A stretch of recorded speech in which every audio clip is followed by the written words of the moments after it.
ओम नमो पार्वती पतयाय नमः।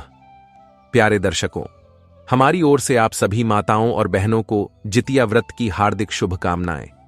मित्रों, आज के इस वीडियो में हम जितिया व्रत से जुड़ी संपूर्ण व्रत कथा का श्रवण करेंगे। दोस्तों, जितिया व्रत विशेष रूप से संतान के लिए किया जाता है। ऐसी मान्यता है कि इस व्रत को करने से संतान दीर्घायु होती है और साथ ही प्रखर और बुद्धिमान भी बनती है।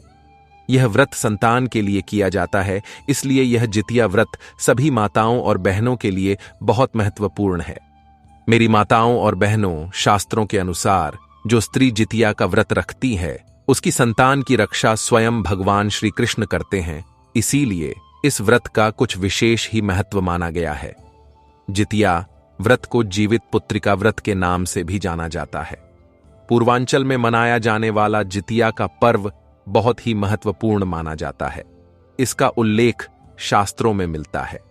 हिंदू धर्म की एक महान पौराणिक कथा के अनुसार जब महाभारत के युद्ध में अश्वत्थामा ने अभिमन्यु की पत्नी उत्तरा के गर्भ में पल रहे बच्चे को मार डाला था, तब भगवान श्री कृष्ण ने अपनी शक्तियों से उसे एक बार फिर से जीवित कर दिया था। जन्म के बाद इस पुत्र का नाम जीवित पुत्री रखा गया। मित्रों, माना जाता है कि इसके बाद से ही जितिया यानी जीवित पुत्री का व्रत रखने की परंपरा शुरू हो गई। हर साल आश्विन मास के कृष्ण पक्ष की अष्टमी तिथि को जीवित पुत्री का व्रत रखा जाता है। इस दिन पितृपक्ष की अष्टमी तिथि का श्राद्ध भी किया जाता है। इस व्रत में भगवान श्री गणेश, माता पार्वती और भगवान शिव की पूजा की जाती है। वैसे तो यह व्रत प्रदोष काल में पूजा जाता है। यदि मेरी प्रिय माताएं और बहनें किसी कारणवश इस व्रत को पहले करना चाहती हैं, तो इस बात का ध्यान रखें कि राहुकाल का समय न हो, तभी आपको पूरी श्रद्धा से पूजा और कथा सुननी चाहिए, क्योंकि व्रत कथा सुने बिना कोई भी व्रत पूर्ण नहीं माना जाता और न ही हमें उसका पुण्य फल प्राप्त होता है। तो मित्रों, जितिया व्रत के पीछे की एक महान कथा सुनिए। आइए हम आपको भगवान गणेश की कथा सुनाते हैं। बोलो गणपति बप्पा मोरया, मंगल मूर्ति मोरया। मित्रों, एक बार गणेश महाराज एक सेठ के खेत से होकर जा रहे थे। तभी उन्होंने उस खेत से अनाज के 12 दाने तोड़ लिए। अचानक गणेश जी के मन में विचार आया कि मैंने सेठ जी के यहां चोरी कर ली है, अब मैं क्या करूं। अब वे पश्चाताप करने लगे और सोचने लगे कि यह पाप तो मुझसे हो ही गया है, अब मैं क्या करूं। सोचते सोचते गणेश जी ने कहा कि मैं सेठ जी के घर 12 साल तक काम कर लेता हूं, इससे मेरे पाप भी कम हो जाएंगे। यह सोचकर गणेश जी ने एक बालक का रूप धारण किया और सेठ जी के घर चले गए। जब वे सेठ के घर पहुंचे तो सेठ जी से कहने लगे कि मुझे किसी भी काम पर रख लो, मुझे अपने पाप कम करने हैं। अब सेठ जी को भी एक छोटे नौकर की जरूरत थी। अब उस सेठ ने बालक रूपी गणेश जी को काम पर रख लिया। एक दिन सेठानी जी राख से हाथ धो रही थीं, तभी गणेश जी ने सेठानी जी का हाथ पकड़कर मिट्टी से धो दिया। अब उस लड़के की ऐसी धृष्टता देखकर सेठानी सेठ जी के पास गईं और कहने लगीं कि आपने यह कैसा नौकर रखा है, नौकर होकर भी उसने मेरा हाथ पकड़ लिया। अब उस सेठ ने गणेश जी को अपने पास बुलाया और अपने पास बुलाकर सेठ जी ने कहा कि क्यों भाई, तुमने ऐसा क्यों किया, तुमने सेठानी का हाथ क्यों पकड़ा। तब गणेश जी ने कहा कि मैंने उन्हें एक सीख दी थी। ऐसा कहा जाता है कि यदि आप राख से हाथ धोते हैं तो घर की लक्ष्मी देवी नाराज होकर चली जाती हैं, और यदि आप मिट्टी से हाथ धोते हैं तो लक्ष्मी देवी घर वापस आ जाती हैं। अब सेठ ने कहा कि यह लड़का सच कह रहा है, इसकी बातों में सच्चाई है। अब ऐसा करते करते कई दिन बीत गए। कुछ दिनों बाद कुंभ का मेला आया। सेठ ने कहा कि मेरे पास समय नहीं है गणेश, तुम सेठानी को कुंभ मेले में स्नान कराकर वापस ले आओ। अब गणेश जी सेठानी के साथ कुंभ मेले में गए। वहां सेठानी किनारे पर बैठकर थोड़ा थोड़ा पानी डालकर स्नान कर रही थीं। तभी गणेश जी ने उनका हाथ पकड़कर आगे ले जाकर डुबकी लगवाकर वापस ले आए। अब घर आकर सेठानी ने सेठ से कहा कि गणेश जी ने मेरा बिल्कुल भी सम्मान नहीं किया। इतने लोगों के बीच में वे मुझे पानी में आगे खींच कर ले गए और कई डुबकियां लगवाईं। अब सेठ जी ने फिर से गणेश जी को बुलाया और कहा, भाई तुमने ऐसा क्यों किया, तुमने अपनी सेठानी को पानी में डुबकी क्यों लगवाई। तब गणेश जी ने कहा कि सेठानी किनारे पर बैठकर गंदे पानी से स्नान कर रही थीं, इसलिए मैं उन्हें आगे ले जाकर अच्छे पानी में डुबकी लगवाकर वापस ले आया। इससे उन्हें अगले जन्म में एक महान राजा और राज्य मिलेगा। अब सेठ जी ने सोचा कि गणेश सच कह रहे हैं और सेठ ने उनसे कुछ और नहीं कहा। एक दिन सेठ जी के घर में पूजा चल रही थी और हवन हो रहा था।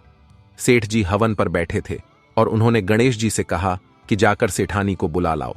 जैसे ही गणेश जी सेठानी को बुलाने अंदर गए तो सेठानी काली चुनरी पहनकर तैयार होकर गणेश जी के साथ चलने लगी। तभी गणेश जी ने वह चुनरी उतार कर फाड़ दी और कहा कि लाल रंग की चुनरी पहनकर सेठ जी के पास जाओ। अब सेठानी जी को गुस्सा आ गया और उन्होंने गणेश जी के साथ आने से मना कर दिया और वे अपने कमरे में सो गईं। दूसरी ओर सेठ जी हवन पर बैठकर सेठानी का इंतजार कर रहे थे। काफी देर हो गई, सेठानी जी बाहर नहीं आईं। तब सेठ जी खुद उठकर अंदर गए और देखा कि सेठानी जी सो रही हैं।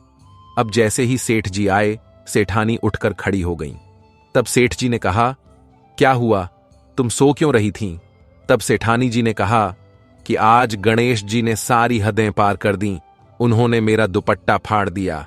इसके बाद सेठ जी ने गणेश जी को बुलाकर बहुत डांटा और कहा कि तुम बहुत बदतमीजी करते हो, सेठानी के साथ ऐसा मत करो। तब गणेश जी ने कहा कि पूजा के दौरान काले कपड़े नहीं पहने जाते, इसीलिए मैंने आपसे सिर्फ लाल कपड़े पहनने को कहा था। काले कपड़े पहनने से कोई भी शुभ कार्य सफल नहीं होता। तब सेठ जी ने सोचा कि गणेश जी बुद्धिमान हैं। इस तरह कई दिन बीत गए। एक दिन सेठ जी के घर भगवान गणेश की पूजा थी। तब पंडित जी ने सेठ जी से कहा कि वे भगवान गणेश की मूर्ति लाना भूल गए हैं, अब वे क्या करेंगे? तब गणेश जी ने कहा कि मेरी मूर्ति बनाकर मुझे स्थापित कर दो, तुम्हारी पूजा सफल होगी, तुम्हारे सारे काम सफल होंगे।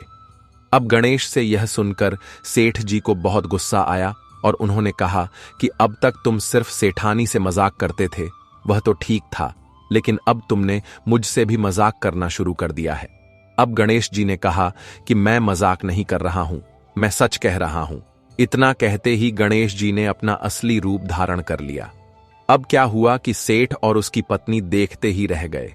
तब वे गणेश जी की पूजा करने लगे। जैसे ही पूजा समाप्त हुई, गणेश जी वहां से गायब हो गए। अब सेठ और उसकी पत्नी को बहुत दुख हो रहा था कि गणेश जी इतने सालों से हमारे साथ रह रहे थे और हमें पता ही नहीं चला कि हमने अनजाने में उनसे कितना काम करवा लिया। यह सोचकर सेठ बहुत दुखी हो गया।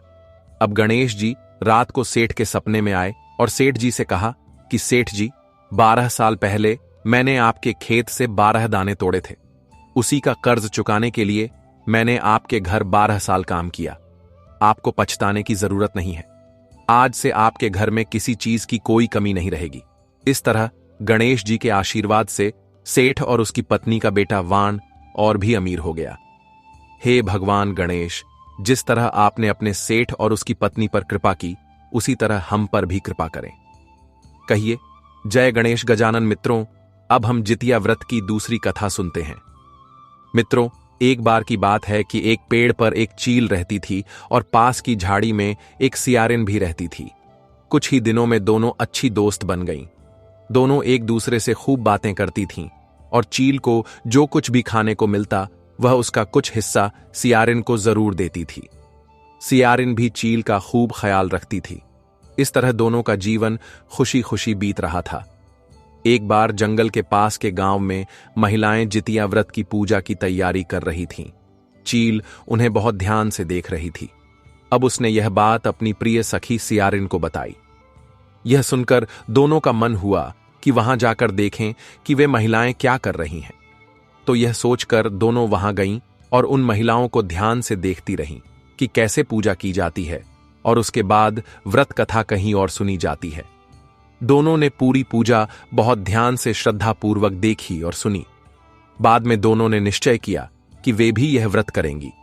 तो यह निश्चय करके सियारिन और चील ने व्रत रखा। दोनों ने बड़ी श्रद्धा और निष्ठा से व्रत रखा। वे दिन भर भूखी प्यासी रहीं, मंगल कामना करती रहीं। पूरा दिन बीत गया, लेकिन जैसे ही रात हुई, सियारिन को बहुत भूख लगी। जब वह भूख सहन नहीं कर सकी तो वह मांस और हड्डियां खाने लगी। जैसे ही वह हड्डियां चबा रही थी, कड़कड़ की आवाज हुई। चील ने सियारिन से पूछा कि यह कड़कड़ की आवाज कहां से आ रही है। सियारिन ने कहा कि बहन, भूख के मारे मेरा पेट गुड़गुड़ कर रहा है। लेकिन चील को पता चल गया कि वह हड्डियां खा रही है। तब उसने सियारिन को बहुत डांटा कि जब तुम व्रत नहीं रख सकती थी तो तुमने संकल्प क्यों लिया, और अगर व्रत रखने का संकल्प लिया ही था तो एक रात अगर एक दिन खाना नहीं खाती तो क्या नुकसान हो जाता।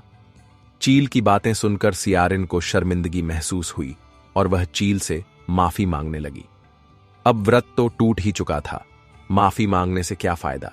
लेकिन चील पूरी रात भूखी रही और अपना व्रत भक्तिपूर्वक पूरा किया, और फिर वह हर साल पूरी भक्ति से जितिया का व्रत रखती थी। दूसरे जन्म में दोनों एक ही घर में राजकुमारियों के रूप में मनुष्य रूप में जन्मी। सियारिन बड़ी बहन बनी और चील उसकी छोटी बहन। समय के साथ दोनों बड़ी हो गईं। सियारैन का विवाह एक राजकुमार से हुआ और छोटी बहन जो चील थी उसका विवाह राज्य के मंत्री के पुत्र से हुआ। अब समय के साथ दोनों राजा और मंत्री बन गए। अब जो बड़ी बहन सियारैन बनी वह जब भी किसी बच्चे को जन्म देती वह मर जाता, और जब भी उसकी छोटी बहन किसी बच्चे को जन्म देती वह बहुत मजबूत और स्वस्थ होता।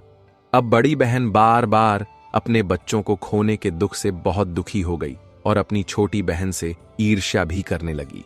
एक बार उसने अपनी छोटी बहन के बच्चों के सिर कटवाकर एक संदूक में बंद कर दिए और बहुत खुश हुई कि अब उसकी भी एक छोटी बहन उसके जैसी हो गई है।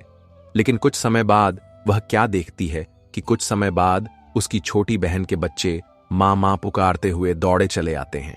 यह देखकर वह आश्चर्यचकित हो जाती है और जाकर उस संदूक को खोलती है जिसमें उनके सिर काटकर बंद किए गए थे।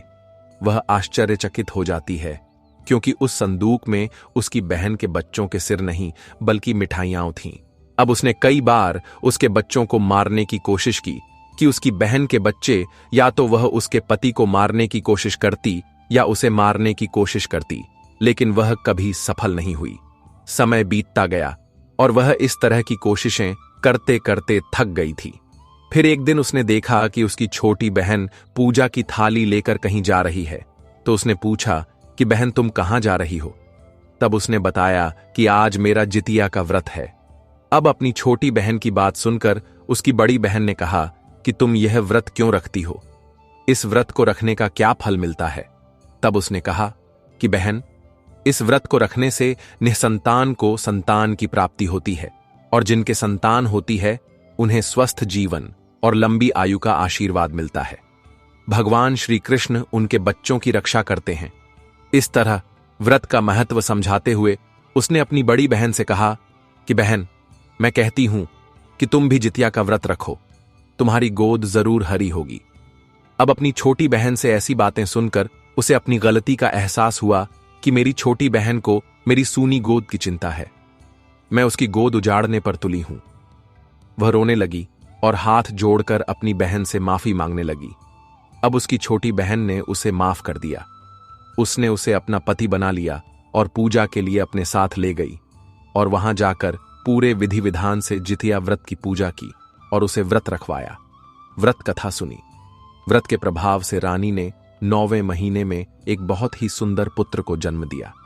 तब दोनों बहनें खुशी खुशी रहने लगीं और हर साल जितिया का व्रत रखने लगीं। मित्रों, अब हम जितिया व्रत की तीसरी कथा सुनते हैं। गंधर्वों के राजकुमार का नाम जीमूतवाहन था। वे बहुत उदार और परोपकारी थे। जीमूतवाहन के पिता ने वृद्धावस्था में वानप्रस्थ आश्रम जाते समय उन्हें सिंहासन पर बिठाया, लेकिन उन्हें राजपाट बिल्कुल भी पसंद नहीं था। इसलिए वे अपने भाइयों पर अपने राज्य का भार छोड़कर स्वयं अपने पिता की सेवा करने के लिए वन में चले गए। एक दिन वन में जीमूतवाहन की भेंट मलय नामक राजकुमारी से हुई और दोनों में प्रेम हो गया। एक दिन जब दोनों वन में घूम रहे थे, जीमूतवाहन बहुत आगे निकल गए और तभी उन्होंने एक वृद्धा को विलाप करते देखा। अब उन्हें इस तरह रोता देखकर जीमूतवाहन उनके पास गए और रोने का कारण पूछा। वृद्धा ने रोते हुए बताया कि मैं नागवंश की स्त्री हूं। उसका एक ही पुत्र है और उसे पक्षीराज गरुड़ के कोप से मुक्त कराने के लिए नागों ने यह निश्चय किया था कि वे प्रतिदिन एक नाग गरुड़ के पास भेजते रहेंगे। तो आज मेरे पुत्र शंखचूड़ के बलिदान का दिन है। आज मेरे पुत्र का जीवन संकट में है और कुछ समय बाद मैं निःसंतान हो जाऊंगी। एक स्त्री के लिए अपने जीवन काल में अपने पुत्र को खोने से बड़ा दुख और क्या हो सकता है। यह कहकर वृद्धा बुरी तरह रोने लगी। यह सुनकर जीमूत वाहन को बहुत दुख हुआ। तब उन्होंने वृद्धा को आश्वासन दिया और कहा, डरो मत, मैं तुम्हारे पुत्र के प्राणों की रक्षा अवश्य करूंगा। आज मैं लाल कपड़े में खुद को ढककर उसकी जगह वंदे शिला पर लेट जाऊंगा ताकि गरुड़ मुझे खा ले और तुम्हारा पुत्र बच जाए। यह कहकर जीमूत वाहन ने शंखचूड़ के हाथ से लाल कपड़ा ले लिया और उसे अपने ऊपर लपेटकर वंदे शिला पर लेट गए, जो गरुड़ को बलि देने के लिए चुना गया स्थान था। नियत समय पर गरुड़ जी बड़ी तेजी से वहां आए और लाल कपड़े में लिपटे जीमूत वाहन को ले गए। गरुड़ ने जीमूत वाहन को अपने पंजों में पकड़कर उन पर प्रहार किया और पहाड़ की चोटी पर बैठ गए। गरुड़ ने अपनी कठोर चोंच से उन पर प्रहार किया और जीमूत वाहन के शरीर से मांस का एक बड़ा टुकड़ा काट लिया। दर्द के कारण जीमूत वाहन की आंखों से आंसू बहने लगे और वे दर्द से कराहने लगे। अपने पंजों में दबे प्राणी की आंखों में आंसू और मुंह से कराह सुनकर गरुड़ को बहुत आश्चर्य हुआ, क्योंकि ऐसा पहले कभी नहीं हुआ था। उन्होंने जीमूत वाहन से अपना परिचय देने को कहा। जीमूत वाहन ने उन्हें अपनी पूरी कहानी सुनाई और यह भी बताया कि मैं एक स्त्री के पुत्र को बचाने के लिए अपने प्राणों की आहुति देने आया हूं। आप मुझे खाकर अपनी भूख मिटा सकते हैं। यह सुनकर गरुड़ उनकी वीरता और दूसरे के प्राण बचाने के लिए स्वयं का बलिदान करने के साहस से बहुत प्रभावित हुए। उन्हें स्वयं पर पश्चाताप होने लगा और वे सोचने लगे कि एक मनुष्य है जो दूसरे के पुत्र को बचाने के लिए स्वयं का बलिदान कर रहा है, और एक मैं हूं जो देवताओं के संरक्षण में हूं लेकिन दूसरों की संतान की बलि ले रहा हूं। उन्होंने तुरंत जीमूत वाहन को मुक्त कर दिया और कहा कि हे पुरुषों में श्रेष्ठ, मैं तुम्हारी भावनाओं और बलिदान से बहुत प्रसन्न हूं। मैंने तुम्हारे शरीर पर जो घाव किए हैं उन्हें मैं तुरंत ठीक कर दूंगा। तुम अपनी खुशी के लिए मुझसे कोई भी वरदान मांग सकते हो। गरुड़ से यह सुनकर राजा जीमूत वाहन ने कहा कि हे पक्षीराज, आप सर्वशक्तिमान हैं। यदि आप प्रसन्न हैं और वरदान देना चाहते हैं तो सांपों को अपना भोजन बनाना बंद कर दें। आपने अब तक जितने भी प्राण लिए हैं उन सभी को जीवन दान दें। गरुड़ ने सभी को जीवन दान दिया और सांपों की बलि न देने का वरदान भी दिया। इस प्रकार जीमूत वाहन के साहस से सर्प जाति की रक्षा हुई। गरुड़ ने कहा कि तुम जो चाहोगे वही होगा। हे राजा, जो स्त्री तुम्हारे बलिदान की कथा सुनेगी और विधि विधान से व्रत का पालन करेगी, उसकी संतान मृत्यु के मुख से बाहर आ जाएगी। तभी से पुत्र की रक्षा के लिए जीमूत वाहन की पूजा की प्रथा शुरू हुई। माना जाता है कि यह कथा भगवान शंकर ने कैलाश पर्वत पर माता पार्वती को सुनाई थी। जीवित पुत्रिका के दिन भगवान श्री गणेश, माता पार्वती और शिव जी की पूजा करने के बाद व्रत कथा अवश्य सुननी चाहिए। मित्रों, अब हम जितिया व्रत की तीसरी कथा सुनेंगे। यह महाभारत काल से संबंधित है, जब महाभारत का युद्ध हुआ था। अपने पिता की मृत्यु के बाद अश्वत्थामा बहुत क्रोधित था और उसके अंदर प्रतिशोध की ज्वाला जल रही थी। बदला लेने के लिए अश्वत्थामा ने पांडवों के शिविर में प्रवेश किया और वहां सो रहे 5 लोगों को पांडव समझकर मार डाला, लेकिन वे सभी द्रौपदी के 5 बच्चे थे। अपने इस अपराध के कारण अर्जुन ने उसे बंदी बना लिया और उसकी दिव्य मणि भी छीन ली। परिणाम स्वरूप अश्वत्थामा ने उत्तरा के गर्भ में पल रहे अजन्मे बच्चे को मारने के लिए ब्रह्मास्त्र का प्रयोग किया, जिसे निष्प्रभावी करना असंभव था। उत्तरा के बच्चे का जन्म होना भी बहुत जरूरी था।